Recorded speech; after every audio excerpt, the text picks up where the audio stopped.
कानवडे. तर त्यांच्याच शब्दातून ऐकूया की त्यांचा कसा व्यवसाय सुरू झाला आहे तो. नमस्कार. महिला दिनाच्या तुम्हाला सर्वांना हार्दिक शुभेच्छा. मी राजश्री कानवडे. आमची कानवडे स्मार्ट फूड या नावाने प्रॉडक्ट्स आहेत. व्यवसाय सुरू करायचा तिथपासून आपली सुरुवात असते. मी पण तुमच्यासारखीच एक म्हणजे गृहिणीच होते. गृहिणी होऊन ते एक बिझनेसमॅन. इथंपर्यंत माझा प्रवास आता सुरू आहे. मी सुरुवात केली ती घरातूनच. काहीतरी करायचं असतं आपल्याला. म्हणजे जेव्हा आपण असं एक्झिबिशनला जातो किंवा महिलांना पाहतो तेव्हा वाटतं आपल्याला, प्रत्येकाला वाटत असतं आपण पण काहीतरी केलं पाहिजे. तर त्यातूनच माझा पण प्रवास सुरू झाला. मला जेवणाची आवड होती, त्या आवडीतूनच मी माझा व्यवसाय घडवला. जेव्हा एक्झिबिशन बघायचे तेव्हा नेहमी वाटायचं काहीतरी केलं पाहिजे. त्याच काळात मी सरांची आराम सोल्युशनची जाहिरात वाचली, इन्स्टंट फूड मिक्सेस. तेव्हा इन्स्टंट फूड मिक्सेस ही कल्पना नव्हतीच तशी, पण काहीतरी वेगळं म्हणून म्हटलं आपण बघू सरांना भेटू, काहीतरी करता येईल आपल्याला. सरांना मॅडमला मी जाऊन भेटलो. त्यांनी सांगितलं काय आहे, आणि हा प्रॉडक्ट आहे तो बेबी प्रॉडक्ट आहे, पण याला फ्युचर चांगलं आहे असं त्यांनी तेव्हा सांगितलं आम्हाला. सरांचं आणि मॅडम हे इतके मार्गदर्शन, त्यांचं व्यवसायाला कोणत्याही व्यवसायाला मार्गदर्शन हे हवंच. मार्गदर्शन असल्याशिवाय व्यवसाय म्हणजे करू शकतो आपण, पण त्याच्यातून पूर्ण वाट आपल्याला मिळतच नाही. त्यामुळे त्यांचं मार्गदर्शन पूर्ण उत्कृष्ट असतं. त्यांना कधी फोन केला हे सगळे सांगतात, त्याप्रमाणे कधी आम्ही अजूनही जरी प्रॉब्लेम आला तर आम्हाला सोल्युशन फक्त आराम सोल्युशन मिळतं हे मात्र नाही. खरंच आहे ते. कोणत्याही वेळी कधीही आता असा मॅडमला केला सरांना बोलून त्याच्यावर सोल्युशन नक्की तुम्हाला मिळेल असं आहे. म्हणजे त्यांची फॅमिली मेंबर आहोत आपण आराम सोल्युशनच्या. तिथे जॉईन एकदा झालं ना नक्कीच तिथं तुम्हाला बिझनेस स्टार्ट करण्यापासून तो कसा रन करावा, त्याच्यातून कसे मार्क काढत जावेत, त्याचं सगळं तुम्हाला डॉक्युमेंटेशन कसं करावं हे सगळं सर सांगतात. बरेच व्यवसाय म्हणजे अडचणी तरी येतच असतात, पण त्या अडचणी मार्क काढत आपण पुढे जात असतो. तसं माझं पण तसंच आहे. मी सुरुवात केली घरातूनच केली. 2 वर्ष मी घरातून करत होते, 2-3 वर्ष. पण प्रॉडक्ट काढला म्हणजे तो सेल करणे कसे हे पण आपल्याला काहीच कल्पना नव्हती. प्रत्येक वेळी अडचणी येतच असतात. असं करत करत मला ऑर्डर्स मिळत गेल्या, पुढे वाढत गेलं. तसं तेव्हाच आम्हाला त्या कॅनरा बँकेचा EDPचा कोर्स पण सरांनी सांगितला होता. तो सुरुवातीचा केला मी कॅनरा, त्याचा तरी खूप सपोर्ट होता. सरांनी तिथं म्हणजे पूर्ण आम्हाला घडवलं, म्हणजे शून्यातून घडवलं सरांनी. अक्षरशः बोलण्याची म्हणजे समोरून कसं बोलावं, मार्केटिंग कसं करावं हे सगळ्याच गोष्टी पूर्ण सांगितल्या तिथे आम्हाला. ब्रँडिंग पण काही माहीत नसतं आपल्याला. ब्रँडिंगची त्याची ओळख कशी करावी, त्याचं सगळंच म्हणजे पॅकेजिंग कसं असावं, तुमच्या कल्पना वेगळ्या असतात, पण सुरुवातच माहिती नसते आपल्याला. लायसन्स कसे असतात, काय असतं, काहीच कल्पना नसते. पण ते सगळं तिथं अगदी व्यवस्थित सांगितलं जातं. त्याच्या पद्धतीने मी माझे प्रॉडक्ट सुरू केले आणि थोडे दिवसांनी मला मोठ्या ऑर्डर्स मिळू लागले. म्हणजे आम्ही मार्केटिंग करता करता म्हणजे एक्झिबिशन करत होतो. एक्झिबिशन करताना दुकानातून सेल करण्यासाठी आपण आमच्या स्टॉल घेऊन तिथं सेल करावं लागत होतं, त्यांना टेस्टिंग द्यावं लागत होतं. पण ते आपल्याला तेवढी मेहनत घेण्याची आपल्याला ताकद आपल्याला हवी. ते सर्व करत करत आम्ही पुढे गेलो. बिग बाजारची मला ऑर्डर मिळाली सगळे. म्हणून त्याच्यानंतर आम्ही आमचा काळा भिवंडीला घेतला आणि तिथे आम्ही सुरू केली. तिथे सुरू करता करता आमचं ई-मार्केटिंग सुरू झालं. ई-मार्केटिंगचा म्हणजे आता सध्या कसा जमाना झाला, मोबाईल, कॉम्प्युटर असंच असतं, त्यामुळे ई-मार्केटिंग फार गरजेचं असतं. त्यावेळी आम्ही ॲमेझॉनला, फ्लिपकार्ट, ॲमेझॉन तिथे जॉईन होत गेलो. सोशल मीडियामुळे कसं सगळीकडे हल्ली सोशल मीडियामुळे सगळीकडे पोचलं जातं. ऑनलाईन हातात मोबाईल प्रत्येकाच्या असतात, पण त्याचा वापर नीट झाला पाहिजे. तर तेव्हा आपल्याला व्यवसाय करायचा असेल तर त्यातून बरेचसं आपल्याला शिकता येतं.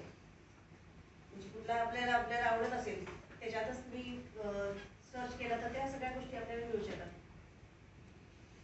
त्यामुळे आम्ही आता Flipkart, Amazon, big basket, big बाजार, जिओ मार्ट त्या सगळ्या ई-मार्केटिंगमध्ये चांगल्या प्रकारे आहोत.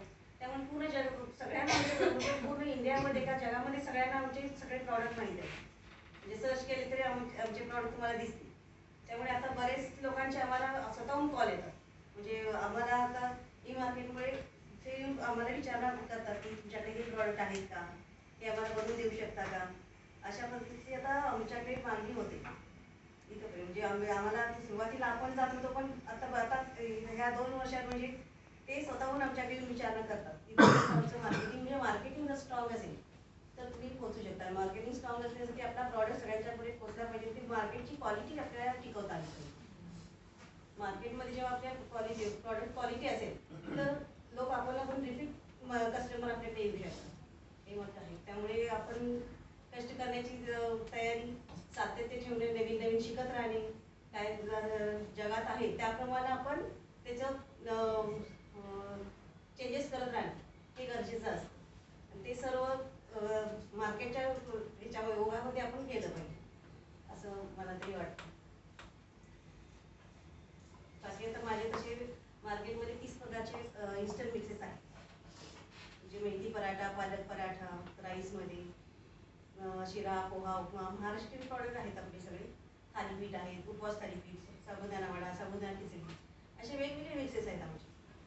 आणि ते फक्त जस्ट तुम्ही मॅगीचं कसं आपण पाणी घालून शिजवा करा, तसेच आपले प्रॉडक्ट पण Maharashtrian product, just add water and cook या टाईपचेच आहेत. पुरणपोळी आहे, म्हणजे जेव्हा आपण एक वाई पुरणपोळी करण्यासाठी आता 2-3 तास घालवते, ती पुरणपोळी आमची 5 मिनिटात तुम्हाला खाता येते.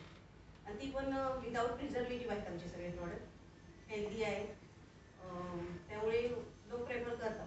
म्हणजे एकदा टेस्ट केल्यानंतर ते घेऊ शकतात असेच प्रॉडक्ट आहेत. कारण टेस्ट केल्यानंतर प्रिझर्वेटिव्ह आहे की नाही हे लक्षात येतं. त्यामुळे जर क्वालिटी तुम्ही मेंटेन केला तर नक्कीच तुम्हाला यश मिळेल.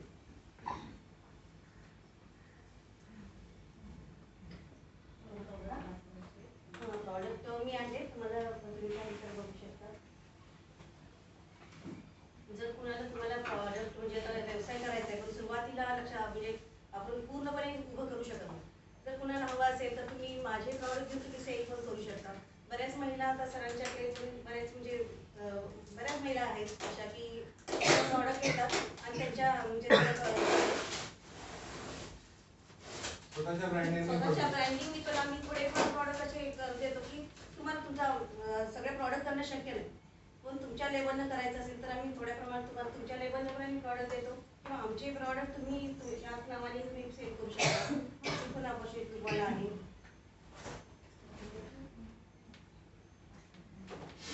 असे वेगवेगळे माझे 30 प्रकारचे प्रॉडक्ट आहेत. थोडे आहे, सगळे रेग्युलरच म्हणजे आपण घरी बनवतो तेच प्रॉडक्ट फक्त इन्स्टंटमध्ये आहे. साबुदाणा वडा मी खरंच खूप छान आहे. कधी कधी आपल्याला माहिती नसतं उद्या संकष्टी आहे, हा काही लक्षात नसतं, काही करायला वेळ नसतो आपल्याला. पराठे मिक्स पराठे करतो, पण आमची कशी प्री मिक्सेस आहेत ते सगळे मल्टीग्रेन म्हणजे प्रोटीन रिच आहेत सगळे. लालमाट पराठा पण आहे, ट्राय केला. लालमाट आपण सहसा कधी खातो की ते मिळत नाही असा पण प्रॉब्लेम असतो. त्यावेळी कसं हे बरे पडतात जे प्रॉडक्ट असतात ते.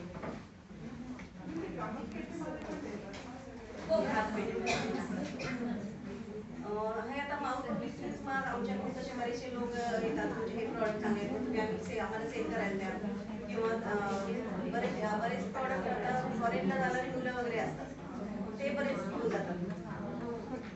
तसंच आता आम्ही फक्त प्रॉडक्ट डिहायड्रेट सुद्धा करून देतो. ज्या भाज्या असतात त्या काही ना हे असते की बाहेर जायचं आहे आपल्याला, ती भाजी आपल्याला आपल्या आईच्या हातची खायची असते, पण ते आपण करू शकत नाही.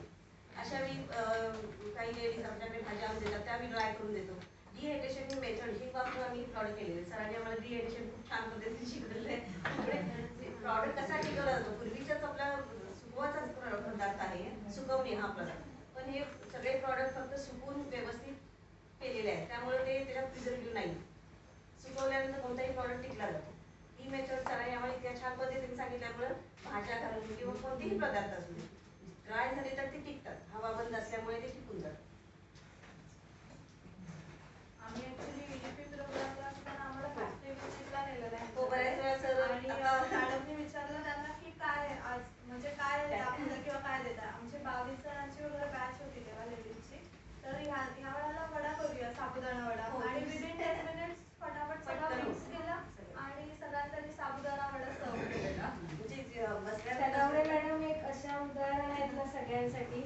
बऱ्याचदा सरांनी आम्हाला, मी पण ज्या EDP ला होती आमची पण फॅक्टरी आमच्याकडे घेऊन येतात. त्यांच्या जेव्हा फॅक्टरीमध्ये गेलो ना त्यावेळेस त्यांचा जो करण्याचा सगळं म्हणजे ते बघून खरंच वाटतं की आपलं पण आपण पण अशा उद्योजिका व्हायला पाहिजे. म्हणजे काही जेव्हा मला तरी असं वाटलेलं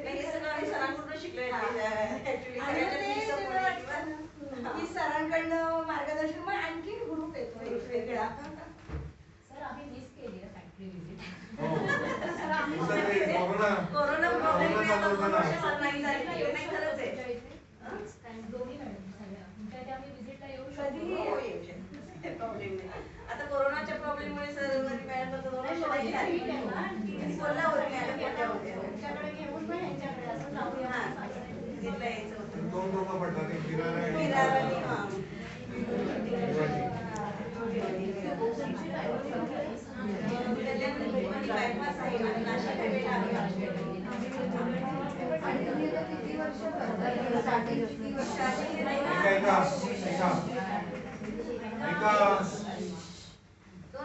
सुरू केलं पण 2 वर्ष मी घरातूनच केलं. म्हणजे एवढं मार्केट एवढं इझी नसतं आणि हे तरी अगदी नॉर्मल. आपण सगळ्या जेव्हा सेल करायला मी जात होते तेव्हा सगळे बायका सगळं माहिती आम्ही घरी करतोय, आम्हाला काही नको.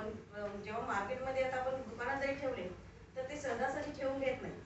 मग त्याच्यासाठी सगळे मला ते सगळे लायसन्सेस काढावे लागले, त्यांना सांगावं लागलं नाही गेले तर आम्ही जाऊन परत घेतो, तुमच्याकडे आम्ही सेल करण्यासाठी उभं राहतो. आम्ही ते सगळे प्रयत्न केले. त्यासाठी मला माझ्या फॅमिली सुद्धा म्हणजे सगळ्या फॅमिलीने माझा सपोर्ट केला, अजूनही करतात. कारण त्या बिझनेसमध्ये मी जेव्हा आले त्याच्यानंतर मग माझे मिस्टर मला जॉईन झाले. आता हे करण्यासाठी आता ॲक्च्युली लेडीज जेव्हा घरात बिझनेस करते तेव्हा घर पूर्ण बिझनेसमय होऊन जातं, हे मात्र आहे. त्याच्यामुळे मुलांना पण आता हल्ली कसं नोकरी करावी असं म्हणतात, पण माझा मुलगा पण नाही झाला गेला. तो म्हटलं आपण पण बिझनेसमध्येच करू. कारण अगदी सांगितलं जातं की बिझनेस करा. हे जेव्हा तुम्ही एखादी लेडीज घरामध्ये बिझनेस करते तेव्हा त्या घरातल्या मुलांना सांगावं लागत नाही तुम्ही पण बिझनेस हे करा, नोकरी करा. बिझनेसमध्ये आपोआप उतरले जातात हे आहे. त्यामुळे बायकांनी मागं न पडता आपण पण उतरून तो चिकाटी, लेडीजमध्ये चिकाटी खूप असते, जिद्द असते. त्यामुळे नक्कीच ते सफल करू शकतात. आणि आपली आवडीप्रमाणे तुम्ही बिझनेस केला तर नक्कीच यशस्वी होतं. त्यांची आवड वेगळी आहे, त्यांची वेगळी, प्रत्येकाची आवड वेगळी, पण आवडीप्रमाणे तुम्ही जर त्या कामात पूर्ण मन घालून काम केलं तर नक्कीच यशस्वी होणार.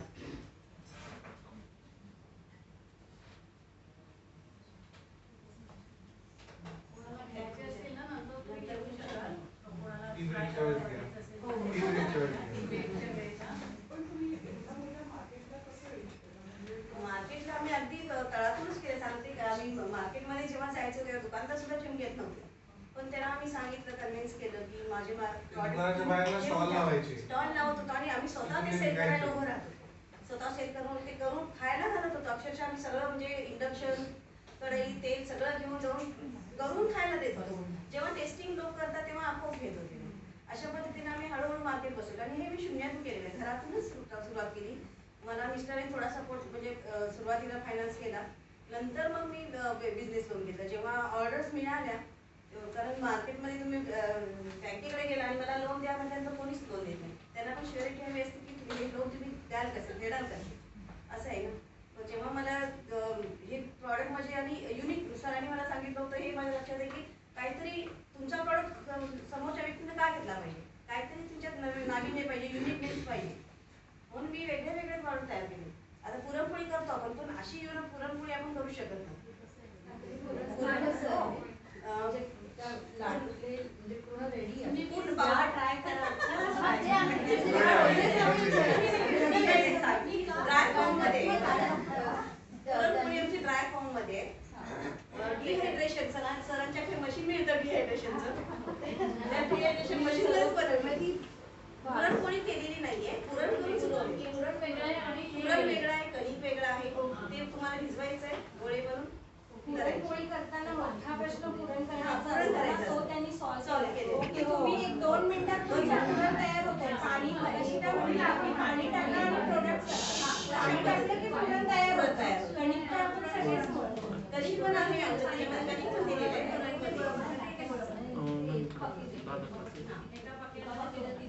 एका पाकिटामध्ये तुमच्या मिडियम साईजच्या 4 करण्यावर असतं. अगदी मोठ्या केल्या तर तुमच्या 3 होतील. पण अगदी अशा म्हणजे एवढ्या फुलक्यांची सगळ्या तर 5 होतात. पण ठीक आहे, बाहेरून विकत घेण्यापेक्षा बाहेर स्वतः केलेल्याचा एक वेगळा आनंद असतो. आणि कंप्लीट केलं आणि तेच पण तुम्हाला म्हणजे त्याच्यामध्ये कोणतेही प्रिझर्वेटिव्ह नसल्यामुळे जसे आपण घरी करतो तसेच सगळे प्रॉडक्ट आहेत. फोटो मॉडेल पण ठेवलंय. हो. मॉडेलिंग पण नाही, केलंय. बराच खर्च येतो, पण खर्च वाचवण्यासाठी माझ्या मिस्टरांनीच ब्रँडिंग केलेलं आहे. मला मगाशी वाटलं असेल एक मॉडेल आतमध्ये गेलंय, कोण आहे तो? तसं तर सगळं आता म्हणजे डिझायनिंग हे ते नंतर आम्ही चेंज केलं. जसं मार्केटमध्ये सुरुवातीला माझे वेगळे पॅकेजिंग होतं. नंतर माझा मुलगा आला त्याच्यानंतर त्यांनी परत चेंज केलं. असं म्हणजे जसं काळाची गरज लागेल किंवा जसं आपण म्हणतो तसं थोडं चेंज करत गेलो आम्ही. एकाच ठिकाणी नाही राहिलो. तेच मी म्हटलं तुम्हाला साध्य ते म्हणजे अभ्यास पण हवा. मार्केटमध्ये काय चाललं ह्याची स्टडी आपल्याला हवी. त्याप्रमाणे मी चेंजेस करत गेलो. ब्रँडिंग करताना काय करायला हवं. मग नंतर बरेच जणांनी सुचवलं की तुम्ही तुमचा ब्रँड आहे तर त्याचा ब्रँड ॲम्बॅसिडर करा. पण मी माझ्या मिस्टरलाच आम्ही ब्रँड ॲम्बॅसिडर केलं. कारण दुसरीकडे पैसा टाकण्यापेक्षा आपल्याच करू शकतो आपण. पण खरंच हल्ली हा नवीन ट्रेंड आहे. आपण कधी पण ऍडव्हर्टाइजमेंटसाठी वगैरे अरे ऍक्ट्रेसना बोलवूया किंवा आपण मराठी लोक आपण विचार करतो आपण ही सध्या रनिंग सोनाली कुलकर्णी, पण आपण विचार नाही करू शकत त्यांच्या भेटायच्या आपल्या वेळेपासून. आणि समजा कोणी आपल्याला कॉन्टॅक्ट मिळाला तर त्यांचं तोंडच इतकं मोठं उघडलेलं असतं. आपणच आपल्या ब्रँडचा चेहरा होत असू ना तर तो इट इज आणि आपण त्यांना का द्यायचं मोठेपणा. आपण तर मेहनत करतोय त्यांना पण मोठं आपणच केलं ना. आणि आपण इथे मेहनत करून त्यांना आणलं आणि त्यांना नाही मला पडत नाही. आवाजही नसतो कदाचित नसेल. आज एक जेव्हा मोठा चेहरा घेतो ना त्यांचे फॉलोअर्स कदाचित लाखोंमध्ये असतात. ठीक आहे. पण त्यांना आपणच मोठं केलं ना. ते एकटे मोठे झाले. त्यांचा पण आहे त्याचाही फायदा होतो. पण मला काय आपल्याला आपल्या बजेटप्रमाणे सगळं करावं लागतं. आपल्या आपल्याकडनं तेवढं नाही होत ना. इथे चेहरा बघतोय आणि हा चेहराच आपल्यामध्ये इथे पण तुम्ही ते पालेभाज्यांचं वगैरे करता ना, ते कसं तुम्ही म्हणजे ते डिहायड्रेशन प्रोसेस आहे. त्या डिहायड्रेशन प्रोसेस वरतीच मी माझे प्रॉडक्ट सुरू केले. डिहायड्रेशन प्रोसेस म्हणजे आपण पूर्वी कसं सरांच्या क्लासेसमध्ये तुम्ही जॉईन झाला तर नक्कीच ते शिकवतात सगळं. त्यांच्या क्लासमध्ये तुम्ही शिकलेले आहे सगळं. आपण सगळं सुटवून असं पदार्थ करत होतो. हीच मेथड फक्त मशीनमध्ये तुमचं हे सगळं तिथे फॅक्टरीमध्ये हो फॅक्टरीमध्ये. सुरुवातीला मशीन मी स्वराज्याकडून घेऊन छोटीशी घरातूनच ट्राय केली. त्यांच्याकडे मशीन्स मिळतात. त्यांची मशीन घेतली त्याच्यामध्ये ट्राय केला. मग ते सक्सेस होते की बघत मी हळूहळू मग पुढं मशीन्स वाढवले. नंतर मग कॅनरा बँकेने मला लोन दिलं. कारण त्यांनी मशीन्स दिल्यामुळे मी आता मोठ्या स्केलवरती करू शकते. आता फुलप्लेस सेटअप आहे आता 5 जण आणि आम्ही तिघे म्हणजे जवळजवळ 8 जण आम्ही आहोत फॅक्टरीमध्ये. सीझनमध्ये त्यांच्याकडे 25-30 जण असतात. म्हणजे जसं मी ऑर्डर असेल तशा मग एक टनचं दिवसाला त्यांचं 1-2 टनचं हे होत असतं काम होत असतं. बाहेरून आता जेव्हा ऑर्डर असतात तेव्हा बल्कमध्ये हवं असेल तर आम्ही बल्कमध्ये पण देतो त्यांना करून. तुम्ही अगोदर ऑर्डर घेऊन नंतर तुम्ही करता ना. ऑर्डर घेतल्या असेल तरच मी करते कारण फ्रेश माल द्यायचा असतो आपल्याला. आणि केल्या आम्ही पॅकिंग करूनच मध्ये येतो माल. किती काळ? हे 6 महिने टिकतात. 6 महिने आहे. तसं पॅकिंग चांगलं आहे आणि आम्ही कसं ड्राय प्रॉडक्टच घालून करतो. जेव्हा लागेल तेव्हा डिहायड्रेशन करूनच ते प्रॉडक्ट केले जातात. त्यामुळे कसं ते ड्राय असल्यामुळे आणि पॅकिंग व्यवस्थित लगेच केल्यामुळे ते टिकतात. पॅकिंग तुम्ही 6 महिने का 9 महिने वर्षभर ठेवलं तरी काही होत नाही. पण हां 6 महिन्याचं आम्ही सध्या तरी मग आता बरेच इंटरनेटमुळे कसे बाहेरून जॉईन भरपूर होत आहेत आता सध्या. बघू आता पुढं इन्व्हेस्टरची गरज लागली तर ती पण घेऊन पुढे वाढवायची विचार सुरू आहे. शुभेच्छा तुम्हाला. नाही पुढची स्टेज म्हणजे एक ऑर्बिट तयार झाली सर आता. त्यामुळे ते ऑर्बिट तोडून पुढे जावं लागेल. तशीच मिसळ पण आहे आमची कोल्हापुरी मिसळ. ती पण मिसळ पूर्ण रेडी आहे. फक्त पाणी घालून तुम्ही उकळा, लगेच तुमची मिसळ तयार होते. म्हणजे पाहुणे आल्यानंतर तुम्हाला काय काय काय variety करावं? देऊ हो, कोणते पण पदार्थ स्वतः ही बाई काय काय करू शकते नाही, हे सगळे एकत्र वेगवेगळे असणार ना प्राइस वेगवेगळी असते. प्राइस हो, प्राइस वेगळे आणि एवढी म्हणजे अगदी खूप पण नाही आमची प्राइस. 100च्या आतच आहे सगळ्यांची प्राइस. 70 रुपयापासून 100 रुपयापर्यंत आहे. हा. म्हणजे कसं घरगुती पदार्थ असल्यामुळे ते पटकन घेऊन तुम्ही करू शकता. फक्त तुमच्या कॉस्टमध्ये कसं तुम्ही म्हणणार मी रवा आणि ते भाजतेने करते, पण तो तुमचा भाजण्याचा वेळ, तुमचे कष्ट, आणण्याचा वेळ सगळा ऍड केलेला असतो. त्यामुळे ते त्या ह्याच्यामध्ये फक्त बसते. कारण बायका रेग्युलर विचार करतात की अरे पराठा असतं रे किती मी पिठात पीठ घेणार, भाजी करणार, पण त्याच्यात वेळ जातो. ते कॉस्टिंग प्रमाणे ते केलेलं असतं. आईच्या वेळेस तर एकदम छान. हा, आईच्या वेळी ते खूप छान आहे. इव्हन कधी मुलांना टिफिन मध्ये द्यायचं असेल टिफिन तर मध्ये पण हो. देऊ शकतो. बरेच लोक तसे करतात की म्हणजे ते प्रत्येकाला वेगवेगळा. आता शिरा आहे, पोहा आहे, उपमा आहे, आपलं पराठा आज आहेत वेगवेगळ्या प्रकारचे, आणि हे सगळे हेल्दी प्रॉडक्ट आहेत. आणि सगळे पराठा आहेत हे म्हणजे मल्टीग्रेन पराठा आहेत. त्यामुळे तुम्हाला मका, नाचणी, सोयाबीन हे सगळं घातलेलं आहे. त्यामुळे अगदी मुलांना तरी डोळे झाकून सगळे देऊ शकतो. पालेभाज्या तरी पोटात जातात.